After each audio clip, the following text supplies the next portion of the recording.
This year is the 10th time that Sernick presents an Emerging Farmers Day here at their headquarters near Edenvale in the Free State.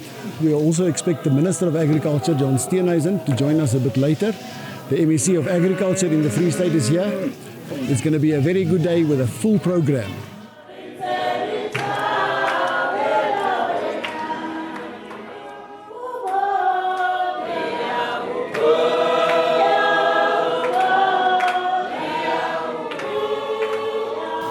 South Africa's agriculture is coming from a year that was very difficult, 2024. There were animal diseases that negatively affected the sector, but also midsummer drought. But I think the core message now in 2025 is that this is a year of a recovery. But while the recovery will be there in terms of an output, farmers won't necessarily get richer because the input cost pressures remain part and parcel of this. But I think the sector's broad performance will be better this year.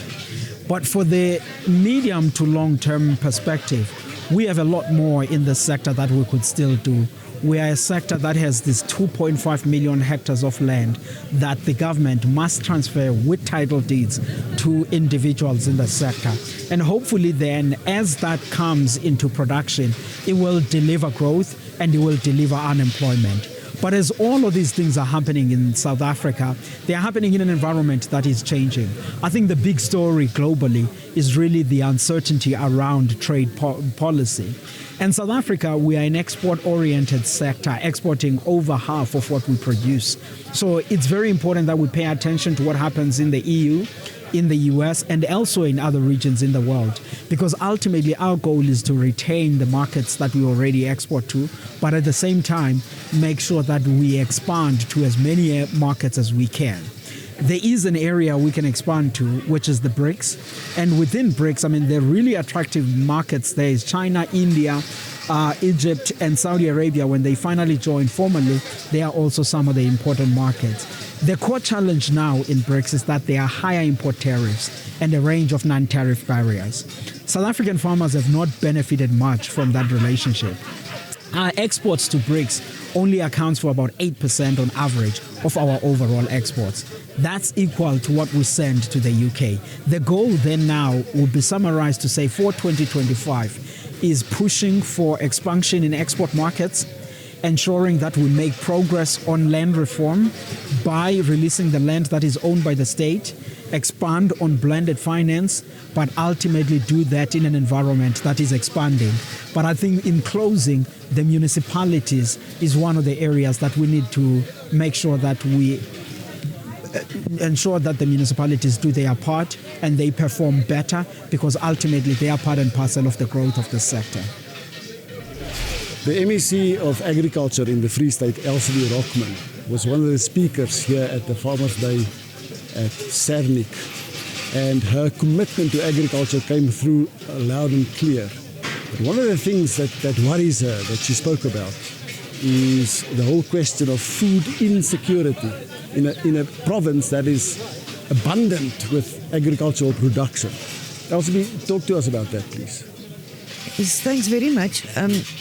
It's an issue that is of concern to us. Last year, the National Food Security Survey results showed that there is a significant portion of people in the Free State who are completely food insecure.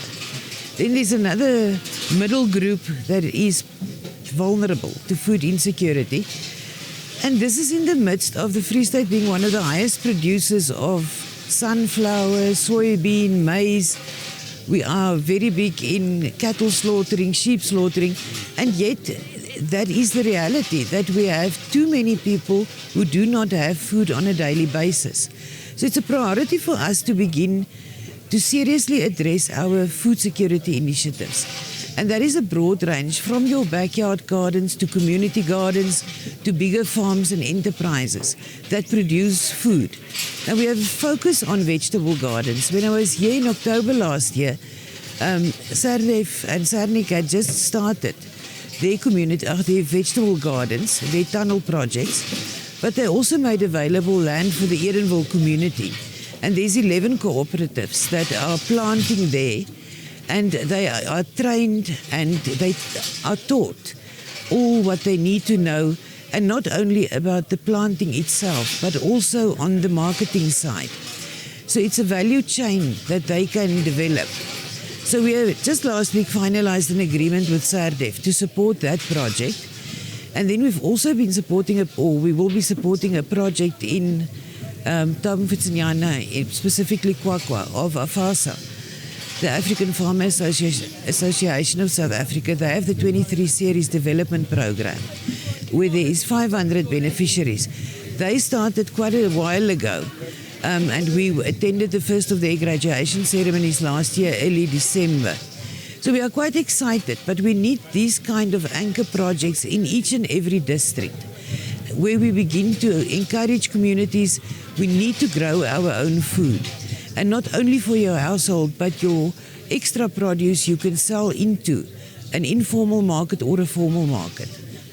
So the whole thing of partnerships, private-public partnerships, is a very important point here.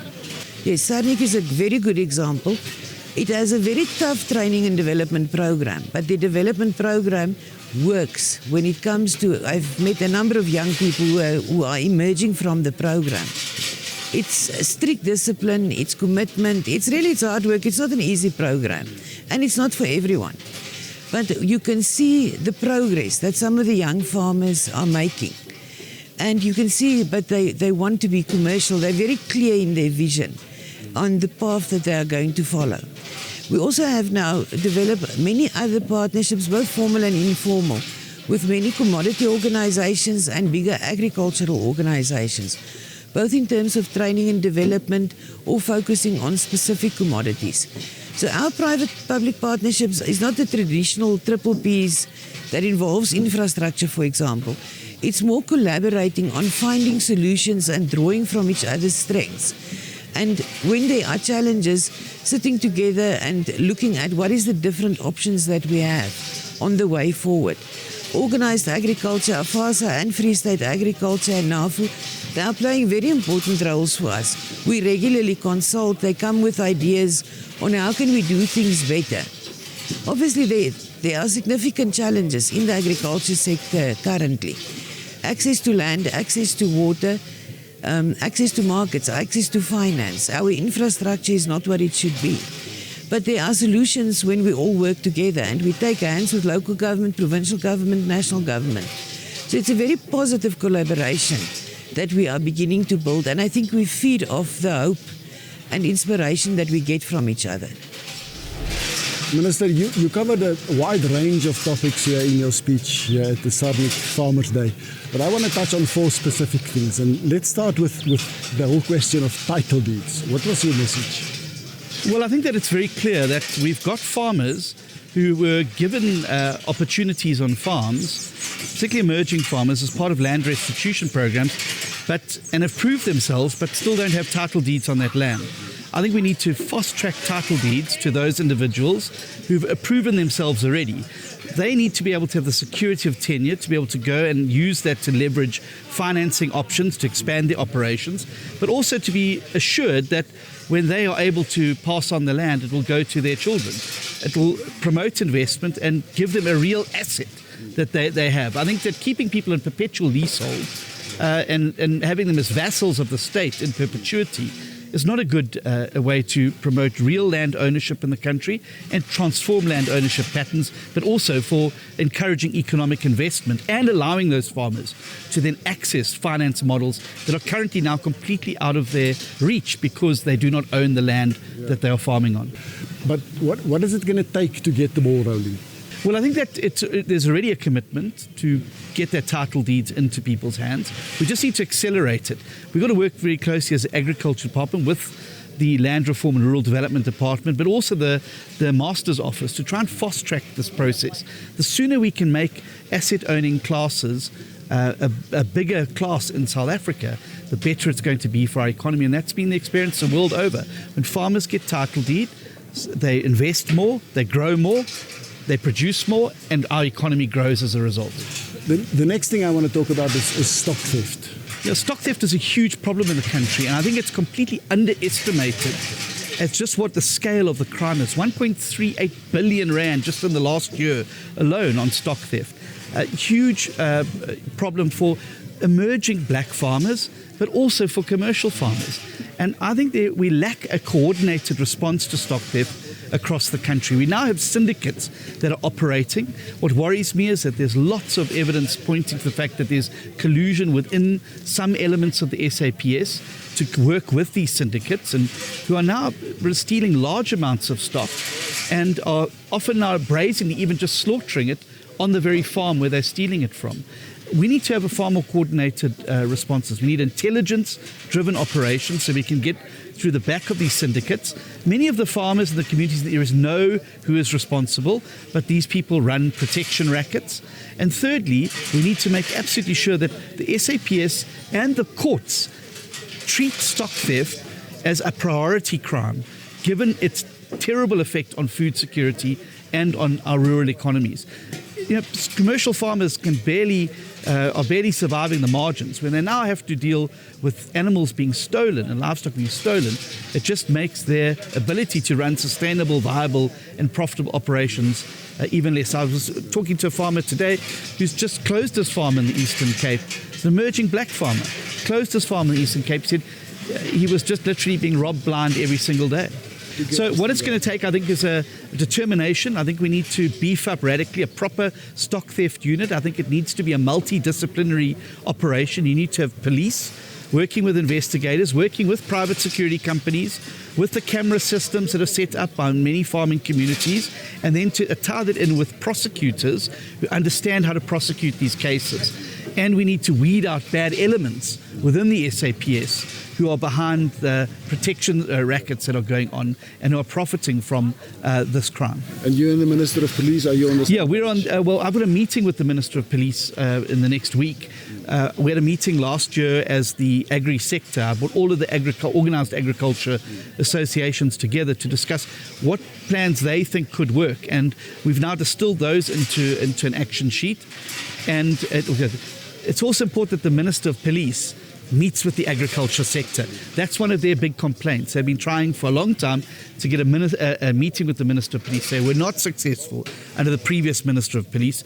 And what I'm going to be urging the Minister of Police when I meet with him is we need to have a joint meeting with the agri sector so that he can understand just what a priority crime this actually is. It may not be robbing a bank or it may not be a cash and transit heist, but the economic damage that it does is just as bad as both of those. Yeah. One of the very interesting points that you raised, you mentioned, it felt like in passing, is the whole question about peppers and Taiwan. No, it's just Thailand. It's Thailand. Yeah. The market's been closed for 16 years over a phytosanitary matter. We've been managed through the department to be able to open it up again. And for the first time in 16 years, South African apples are going to have access to the Thailand market. Our apples are high quality. This means jobs. It means economic growth. And in talking to the horticultural sector, they see huge opportunities in apples. When I sat with them in Elgin, they said that they could quadruple their production in the medium term if they just had reliable markets, but most importantly, reliable ports. So that is the next piece of the puzzle that we have to fix. 50% of our agri-products go out through Cape Town Port. We need a concession that port out. We need to bring private sector efficiency there so that the agri-sector knows that when they send goods down there, they're not going to sit and rot on the quayside. They're going to get as quickly as possible to market. That is fantastic. Yeah. And then the last point I want to talk to you about, your notes on blended finance. Yeah. What did you say? Well, I think that blended finance is working as a model towards being able to put access to finance in the hands of people who can't access traditional bank finance. It's still not the silver bullet to resolve the problems. The interest rates on the commercial side are still too high, and I think there needs to be a greater understanding about how important patient capital is in farming. Just chatting today to some of the smaller scale cattle farmers, they said that they essentially need a year to double their herd and then to start the repayment. So it's not like a traditional loan where you start paying back from day one. There needs to be an understanding that in the agri-sector you sometimes need to have that breathing space, which then allows them to transform that capital into assets and then to start to repay that capital once that asset is established. And I think that's what we're going to have to look at, some more innovative ways about how we do it. But I'm very pleased to say that we have managed to get a couple of 100 million rand more in the agri budget this year that's going to go towards blended finance in the scheme with the land bank. Tebogo, you are one of the organizers of this Farmers Day, and this year is a special one because it's the 10th time, the 10th Farmers Day that you present here at Sernick. What is your aim? What is the purpose? Yeah, you see, the main purpose is that, there's a saying that says an investment in knowledge pays the best interest. And we're dealing with farmers, and most farmers, I think their setback is because they have some of the resources, they are in farms, but they don't necessarily have the knowledge and the know-how of how to go about farming, and farming in much better and profitable manner. So the main purpose of the event is to just push as much information as possible to farmers so that they can know what is it that is needed and what is it that should be done. And we also create a platform where farmers can be able to socialize with other farmers, which in the long run assist in terms of their farming operation, where they are going wrong, what they are doing right, and what to do going forward. So that is the main purpose of the day, is to ensure that there is much information that is fed to our farmers, to have a clear understanding of what is it that is required from them to do so that they can run a profitable enterprises. And are you happy? Now we are very happy. We are very happy. First of all, we are very happy with the attendance. We had an attendance of what we exactly expected. We had more people who were in the main arena and also had some people in the overflow. We're also very happy with the presentation by all the speakers, which I thought they properly had depth and what is it that the farmers need. And it was one of the Farmers' Day where we had both the Minister of Agriculture and the MEC of the Free State. And does that mean a lot to the farmers? It does, because I think as farmers now, their main concern is to understand which direction the agricultural sector is taking at the current moment, especially in the change in the political landscape. There's GNU and all those things. There's a proper need for them to understand the direction of the agricultural sector and to see if we are still on pace with what needs to be done. And I think that was very important in ensuring that it brings clarity to that question. This is Lucas Mahuma. I'm representing a company called MKM. We're basically based in Solung village in Rustenburg, just under Moses Kotane municipality. We came here for a very simple reason, that being that this is quite a very informative setup. I've been part of this setup since 2023, and it's quite informative. Every time I come here, when I go back, there's something that I would have learned, something that is worth implementing, and just maybe researching more on it and being able to see the positive side of it. And at the end of the day, we all in business, be it agriculture, whatever, but then the main purpose is business. And profitability is the biggest reason why we're in business. And as you saw, Wandile from Bosmara said, he touched a lot on that, productivity of the animals as well. So that's the main reason and why we're in business at the end of the day. I'm a farmer farming with Bosmara cattle and Done Merino sheep, but also our big entities that we're doing crops, and we're doing basically yellow maize, and we're basically doing also soya beans, sugar beans for reselling consumption. But yeah, we are here today at Edenvale at Sernick. Sernick is our mother body because we buy our cattle here. So today we have a Farmers' Day, which was a very informative one. For the first time, we also got to meet our Minister of Agriculture and also our MEC of Agriculture. So we are very pleased. It was a very informative Farmers' Day, whereby we know that knowledge is power. So we got to even meet the Chief Economist, Mr. Wandile Sihlobo, where he detailed the statistics of agriculture, because it's very important, direction is very important more than speed. So we came to listen to the fruitful engagements that was happening inside. So today was just a great day. So thank you.